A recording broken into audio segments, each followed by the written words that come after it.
Une rupture ne raconte jamais une seule histoire. Elle en raconte deux.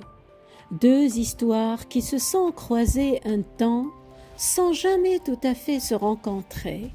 Deux récits parallèles, chacun avec ses douleurs, ses aveuglements, ses vérités. Quand une relation se termine, on cherche souvent très vite à comprendre ce qui s'est passé. Qui a aimé le moins? Qui a abandonné? Qui est responsable de la rupture? Pourtant, les ruptures profondes contiennent souvent deux réalités émotionnelles très différentes, deux perceptions du lien, deux manières de vivre la relation, puis de vivre sa fin. Parce qu'il arrive que deux personnes soient encore ensemble physiquement, tout en n'habitant déjà plus la même relation intérieurement. L'un croit traverser une période difficile, l'autre ressent déjà approcher la fin. L'un pense que la relation existe encore malgré les tensions, l'autre ne trouve déjà plus ce qui faisait tenir le lien. Et lorsque la rupture arrive, ces deux réalités invisibles se heurtent brutalement. Aujourd'hui, dans les élans du cœur, nous allons poser ces deux réalités, non pas pour juger, mais pour comprendre comment deux personnes peuvent habiter la même relation sans jamais vivre la même histoire. Je suis Fatem Zahra Alami, traductrice des blessures qui peinent à se faire entendre, semeuse d'éveil dans les terrains meurtris où les solitudes s'ignorent. Parlons justement de ces déchirures qui restent cachées derrière le silence des jours ordinaires. Car une séparation ne se résume pas à une seule vérité.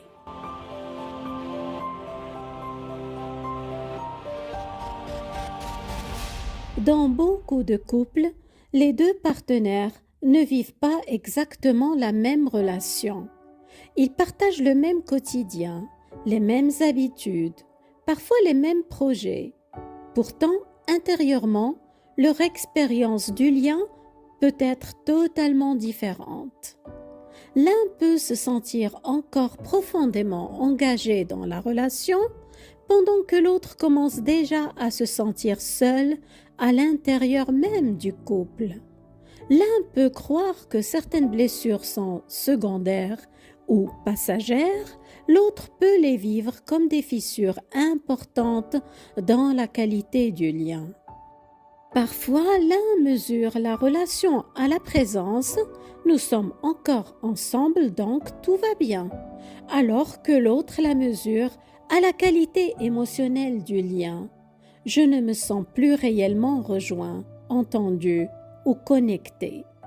Et c'est souvent là que commencent les réalités parallèles, parce qu'une relation ne se vit pas uniquement dans ce qui est visible de l'extérieur, elle se vit aussi dans le ressenti intérieur, dans ce qui circule encore ou ne circule plus entre deux personnes. Entre celui qui part et celui qui reste, il existe souvent deux réalités invisibles, deux vécus qui ne se ressemblent pas, deux temporalités émotionnelles complètement différentes. Celui qui reste découvre parfois la rupture au moment où elle est annoncée. Mais celui qui part, lui, a parfois quitté la relation intérieurement depuis longtemps. Et entre ces deux endroits émotionnels, il peut exister des mois, parfois des années de décalage silencieux. Celui qui reste ne voit pas toujours ce qui s'est joué intérieurement chez l'autre. Il regarde la rupture à partir de sa propre perception du lien. Et dans sa perception, la relation existait encore. Parce que celui qui souffre voit l'usure, mais celui qui provoque ou banalise certaines choses ne les voit pas forcément.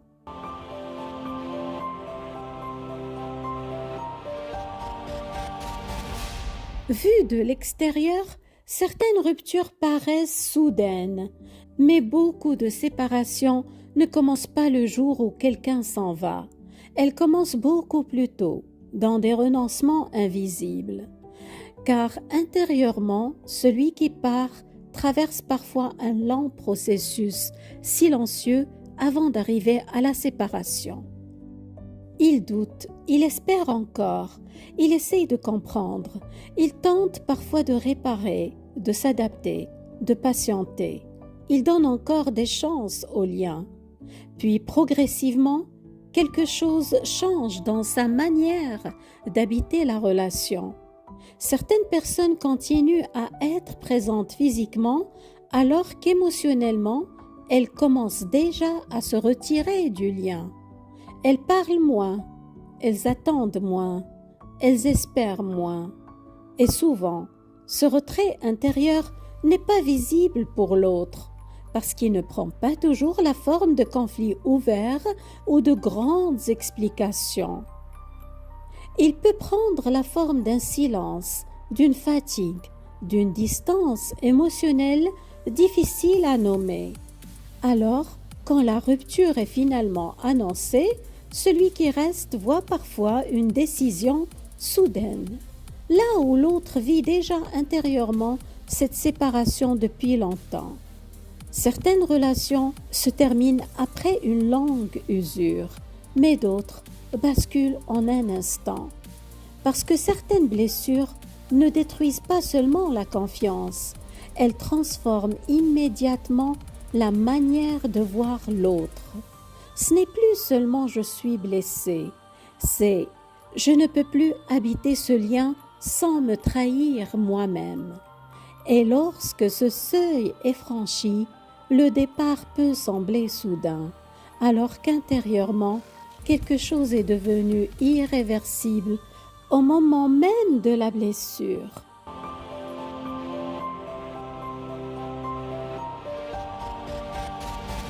Celui qui reste ne voit pas toujours l'usure du lien. Alors la rupture peut ressembler à un effondrement brutal. Il regarde encore la relation à partir de ce qu'il croyait vivre.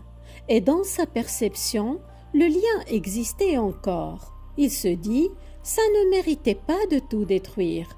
Et souvent, il ne comprend pas réellement ce qui s'est joué chez l'autre.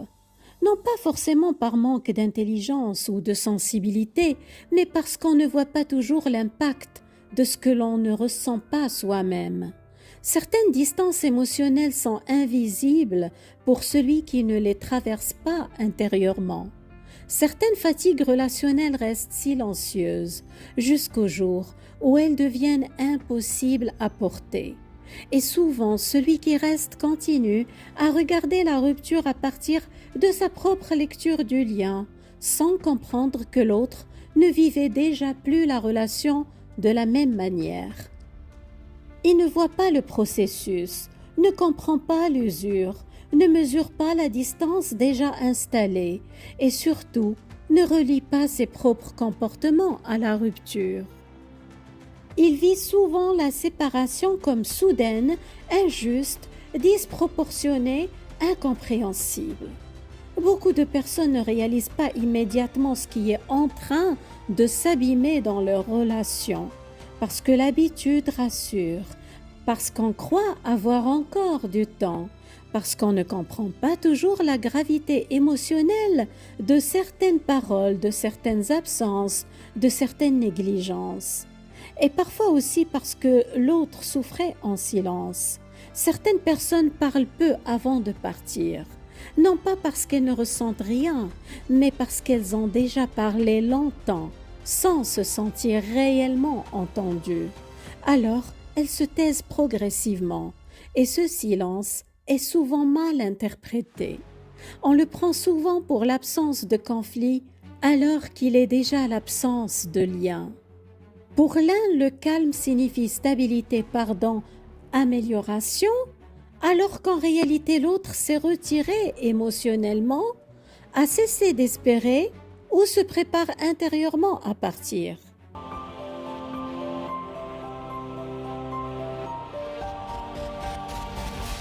C'est peut-être l'un des aspects les plus douloureux des séparations. Découvrir que l'on ne regardait déjà plus la relation avec les mêmes yeux. L'un croyait encore être dans une relation imparfaite, mais vivante.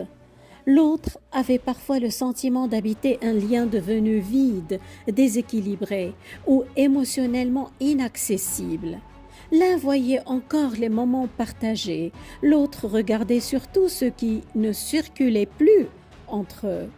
Et dans cet écart de perception, beaucoup de malentendus deviennent inévitables, parce que chacun interprète la relation à partir de son propre vécu intérieur. L'un pense nous avions encore quelque chose à sauver. L'autre pense cela faisait longtemps que nous nous perdions. L'un croit traverser une période difficile, l'autre vit déjà une fin. Au moment de la rupture, les deux parlent de la même relation, mais pas de la même expérience.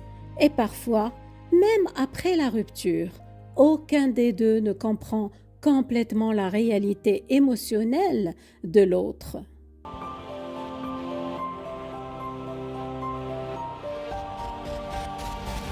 Quand une relation se termine, les regards se tournent souvent vers celui qui est parti, celui qui a fermé la porte, celui qui a prononcé les mots, celui qui semble avoir choisi. Et presque immédiatement, une histoire se construit. Il y aurait celui qui abandonne et celui qui subit, celui qui aime encore et celui qui renonce. Mais les ruptures réelles sont rarement aussi simples. Ce qu'elles révèlent brutalement n'est souvent qu'un décalage installé depuis longtemps déjà. Deux personnes peuvent partager une relation sans partager la même expérience.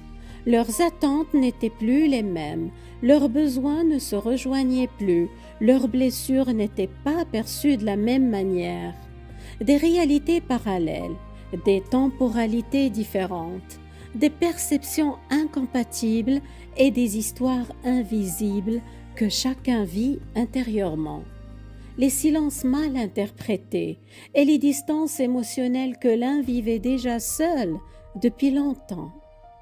Et c'est souvent ce qui rend certaines séparations si difficiles à comprendre, parce que chacun continue à regarder la relation depuis un endroit intérieur différent, de lecture de la relation, de réalité émotionnelle.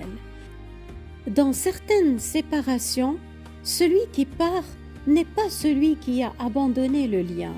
C'est parfois celui qui s'est épuisé à maintenir seul ce qui n'était plus porté à deux. Parfois celui qui est resté physiquement présent avait déjà cessé depuis longtemps de protéger la relation. Par négligence, par absence d'écoute, par certitude que l'autre resterait malgré tout.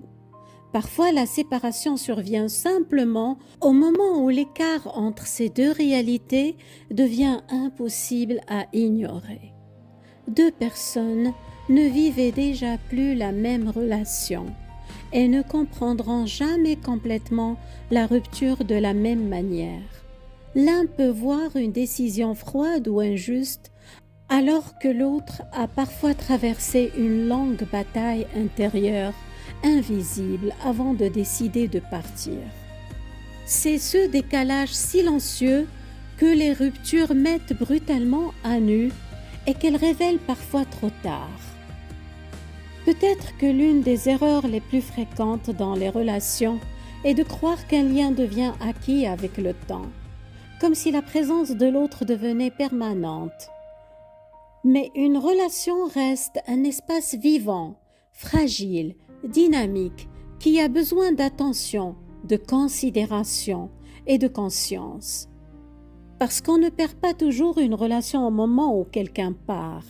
Très souvent, on la perd bien avant.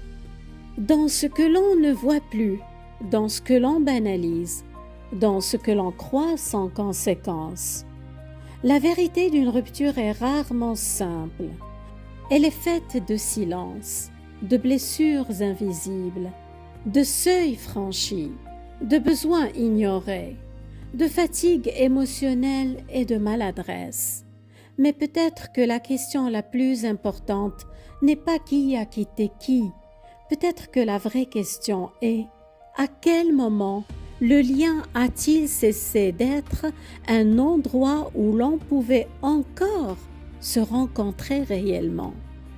Et parfois, reconnaître cela est déjà une forme de lucidité et de paix. Prenez bien soin de vous.